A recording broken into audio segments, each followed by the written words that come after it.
I was 14 when my family drove off without me at a gas station in rural Missouri. That was 10 years ago. And no, it wasn't a mistake. Some context. My mom passed when I was 6. Dad Rick remarried Simone 2 years later. Simone had a daughter, Autumn, who was a year younger than me. From the start, I was the problem. The reminder of Rick's first wife. The kid who didn't fit Simone's new family picture. Every fight, every broken dish, every bad grade at school. It was always Owen making trouble. Owen being difficult. Owen who couldn't just be grateful for this wonderful new family. Here's the thing though. I wasn't even a bad kid. I got B's, played basketball, stayed out of real trouble. But Simone had decided from day one that I was the obstacle to her perfect blended family fantasy. And Rick just wanted peace, wanted Simone happy. So whenever she said I needed discipline or consequences, he nodded along. Summer before ninth grade, road trip to visit Simone's parents. We stopped at this dead little gas station in the middle of nowhere, Missouri. Rick told me to stretch my legs, use the bathroom. So I did. Bathroom was around back. One of those single stall ones with a key attached to a wooden block. When I came out, their Chevy Tahoe was gone. I need you to understand something about spineless men. Rick isn't a villain. Villains have conviction. Rick is something worse. He's a man who outsourced his conscience to whoever was willing to make decisions for him. Simone said, jump. He asked how high. Simone said, your son is the problem. He said, you're right, honey. This man watched his own child get B's, play sports, stay out of trouble, and still let his new wife convince him that kid was the family cancer. You know what that tells me? Rick knew the truth. He just didn't want the inconvenience of defending it. And that is the most dangerous type of parent. Not the openly cruel one, but the one who will watch cruelty happen to keep his dinner table quiet. I stood there waiting, figuring they went across the street for food. An hour passed, then 2. Asked the clerk if she saw which way they went. She just shrugged. By nightfall, I understood. They weren't coming back. I slept behind that gas station my first night. $11 in my pocket. Next morning, I started walking until a trucker picked me up. 4 days later, I reached my Uncle Duncan's place. Mom's brother. The only family who ever treated me like I mattered. Duncan took me in. When he finally called Rick, I sat in the kitchen listening. Rick said I ran off, said I was always running away, making scenes. Duncan hung up on him. He knew it was garbage because I'd told him exactly what happened, and Duncan knew me. I never went back. Duncan filed for guardianship. Rick didn't contest it. Simone probably threw a party. 4 days. A 14-year-old walked for 4 days to find safety. And when Duncan calls Rick, when he gives this man a chance to say, oh my God, where is my son? I've been looking everywhere. Rick doubles down on the lie. He ran off. Rick, my brother in Christ, your son was in rural Missouri with $11. Where exactly was he running to? The cornfields? The one diner in a 50-mile radius? But here's what really gets me. Rick didn't contest the guardianship. You know what that means? That means he was relieved. This man got exactly what he wanted and then had the audacity to pretend it was Owen's choice. That's not just abandonment. That's abandonment with a PR strategy. For 10 years, I thought about that gas station. Not every day at first, but more as I got older. I thought about Rick telling me to stretch my legs, about how they must have waited around the corner for 10 minutes making sure I was inside before pulling away, about how Autumn sat in the back seat the whole time knowing what was about to happen. I finished high school, worked through community college, got my degree, started a real career, and the whole time part of me was waiting. Because people like Rick and Simone always eventually need something. 3 months ago, I got a certified letter, not from my lawyer, from theirs. I sat in my apartment looking at that envelope before I opened it. When I read what was inside, I actually laughed out loud. After 10 years of silence, Rick finally needed his abandoned son for something important. I'm going to tell you what that letter said, and I'm going to tell you exactly what I did about it. Y'all, this is why you never count out the kid you wronged. Because that kid grows up. That kid gets therapy, gets educated, gets their life together. And that kid remembers. Owen spent 10 years building himself into someone they can't touch. And the beautiful, poetic, almost cinematic irony is that the same people who threw him away are now realizing they accidentally threw away the one thing they'd eventually need. The universe has a sense of humor. It really does. And sometimes that humor is watching karma pull up in a certified letter. Update 1. So the letter.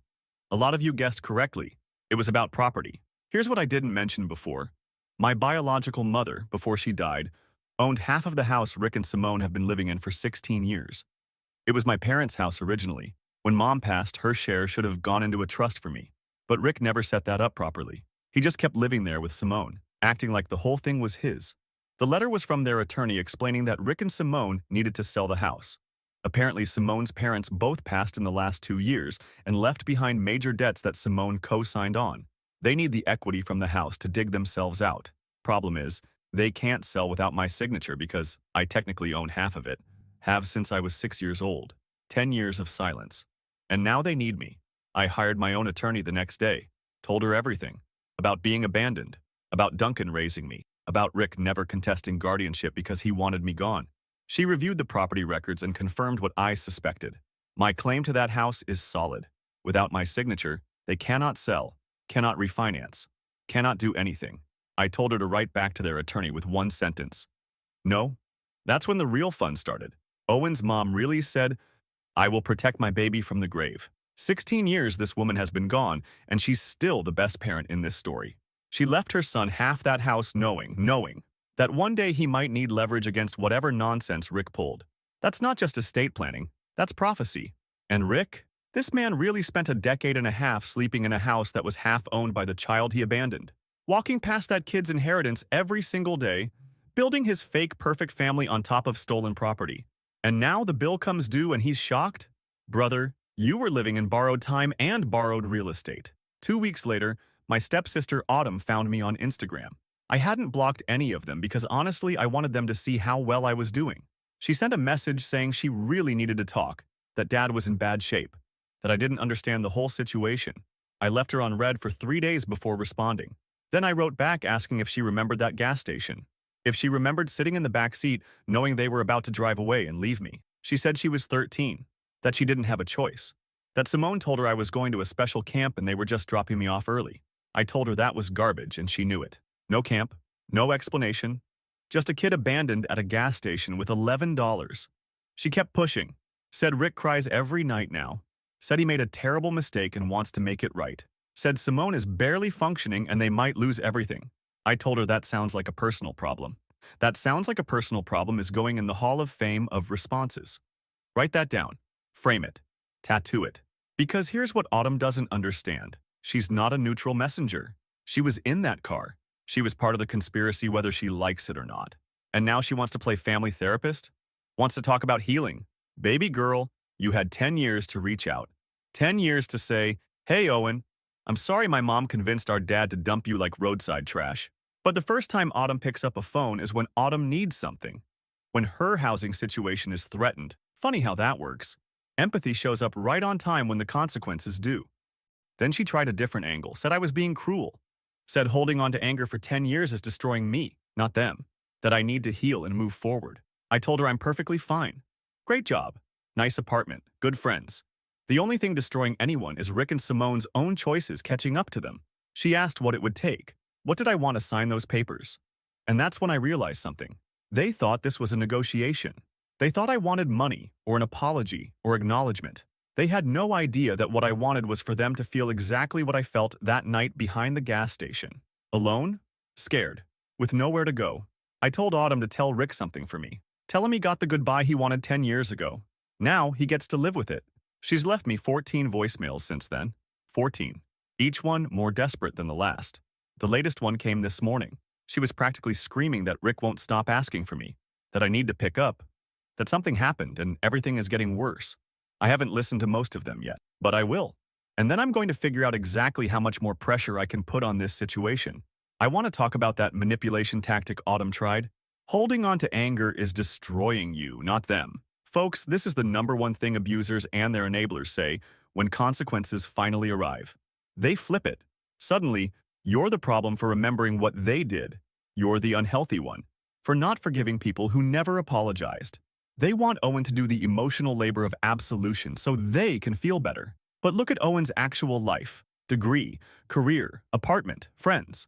Look at their lives, crying every night, barely functioning, drowning in debt. Who exactly is being destroyed here? Owen is doing fine. Owen built himself from nothing. The only people destroying the family are the ones who destroyed it 10 years ago and are now mad they can't escape the wreckage. Update 2. All right, everyone, buckle up, because I finally met with Rick face to face. And it was even better than I imagined. Some of you suggested I was being too passive, just refusing to sign. You were right. I talked to my attorney about options. Turns out, when you co-own property with someone, and they've been living in it for years without paying you rent. You have leverage, a lot of it. She mentioned something called a partition action. Basically, I could force the sale through the courts, but more importantly, I could also sue for my share of fair market rent for the past 10 years. We're talking potentially 6 figures. I had her send that letter, watched the chaos unfold through Autumn's increasingly frantic messages. Then Rick showed up at my apartment building last Thursday. How he got my address, I don't know. Probably Autumn found it through social media or mutual connections. He was waiting in the parking garage when I got home from work, driving the same Chevy Tahoe. I recognized it immediately. Same car they drove away in 10 years ago. He looked old, smaller than I remembered, but I didn't feel pity. I felt satisfaction. The same Tahoe. Rick really pulled up to beg for mercy in the same vehicle he used for the crime. This man has either zero self-awareness or the universe is personally writing his downfall for maximum dramatic effect. Imagine Owen walking through that parking garage, seeing those headlights, and for a split second feeling like he's 14 again, and then realizing no, actually, the power dynamic has completely inverted. That's not just a confrontation, that's a movie scene. That's the moment in the third act where the music swells and the audience realizes the kid who got left behind became the one holding all the cards. You cannot write this stuff better than real life delivers it. He started talking immediately. Said he needed 5 minutes. Said he knows he made the worst mistake of his life. Said Simone had been in his ear for years, telling him I was ruining their family. That I reminded her too much of my mother. That she couldn't bond with me the way she bonded with Autumn. He said she gave him an ultimatum that summer. Her and Autumn or me. And he chose wrong. I let him talk. Didn't interrupt once. When he finished, I asked him one question. Did you circle back to check if I was still standing there? Did you even look in the rearview mirror? He didn't answer. Couldn't answer. I told him about sleeping behind that gas station, about the cold concrete, about watching headlights pass on the highway all night, wondering if the next one would be him coming back, about walking until my feet bled and hitching rides with strangers because my own father threw me away like garbage. He started crying, said he's sorry, said he'll do anything. I told him there's nothing he can do.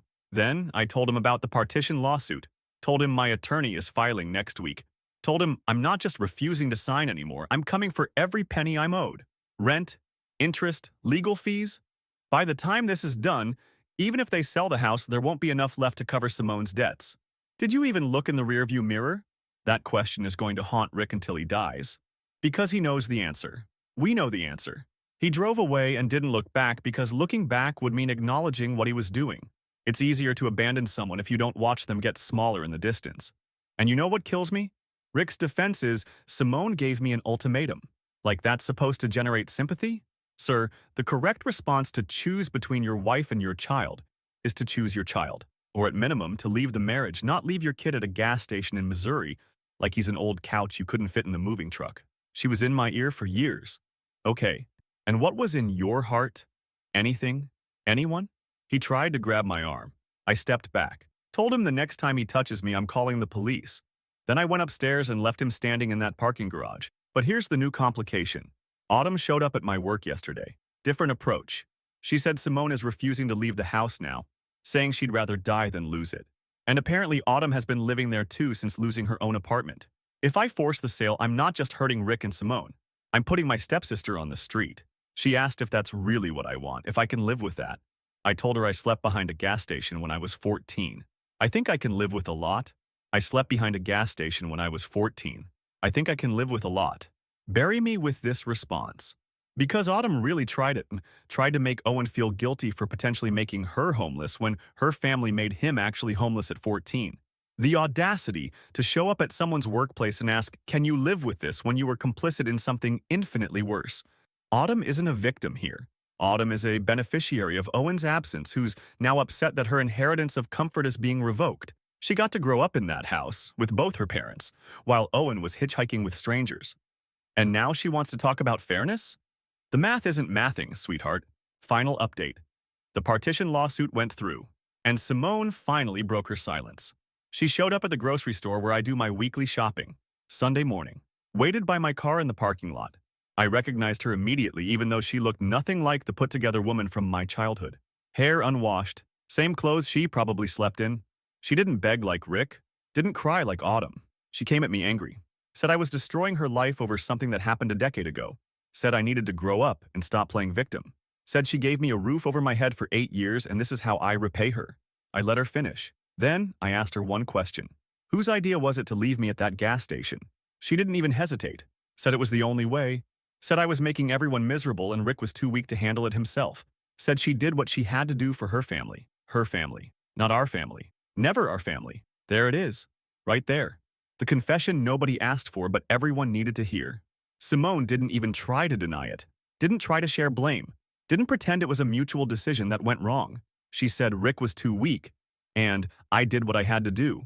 This woman really stood in a parking lot, looking like she hasn't showered in a week, and still had the nerve to act righteous about abandoning a child. That's not just delusion, that's a clinical case study. She's genuinely confused about why she's facing consequences. In her mind, she solved a problem, the problem being a grieving kid who reminded her of another woman, and she should be thanked for it. The villain origin story was right there the whole time. She never hid it. She just assumed nobody would ever make her answer for it. I told her I spent 10 years thinking about that moment. 10 years building a life she couldn't touch. 10 years waiting for the day she'd need something from me. And now that day was here. And I wanted her to understand something. I wasn't refusing to sign because I wanted money or acknowledgement. I was refusing because I wanted her to feel exactly what I felt that night. Alone, desperate, with no one coming to help. She called me a monster. Said my mother would be ashamed. I told her my mother left me half that house specifically so people like Simone couldn't take everything from me. And now I'm taking it back. The court date was last week. Judge ordered the sale. Property gets listed next month. After the back rent I'm owed, legal fees, and Simone's parents' debts, they'll walk away with almost nothing. Autumn already moved in with a friend. Simone is staying until they're legally forced out.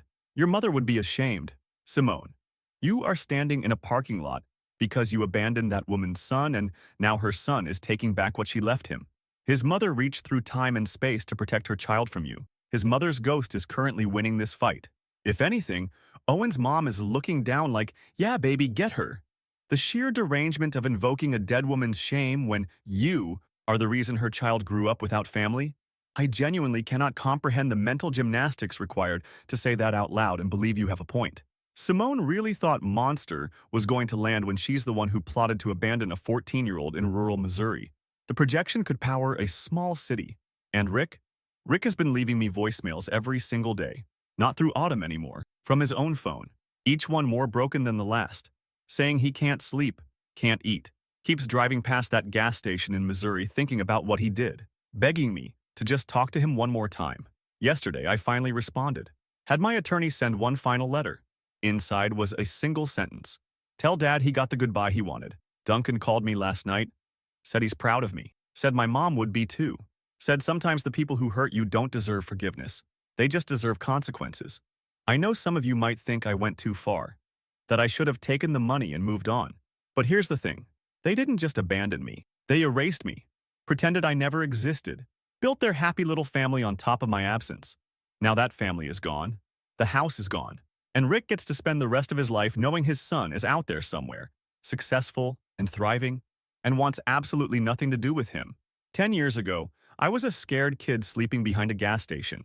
Today, I'm the one who decides how this story ends. And I decided they don't get a happy ending either. Rick keeps driving past that gas station. Let that sit with you. This man voluntarily relives the scene of his worst crime over and over, torturing himself with geography because his son won't torture him with conversation. And you know what? Good. That's not Owen's punishment to deliver. That's Rick's own conscience finally waking up after a decade-long nap. Some people say Owen went too far. I profoundly disagree. Forgiveness is a gift, not an obligation. It's something you choose to give when the person has earned it, when they've done the work, when reconciliation would genuinely make your life better. Rick hasn't earned it. He showed up when he needed something. That's not remorse. That's inconvenience. Finally teaching him consequences exist.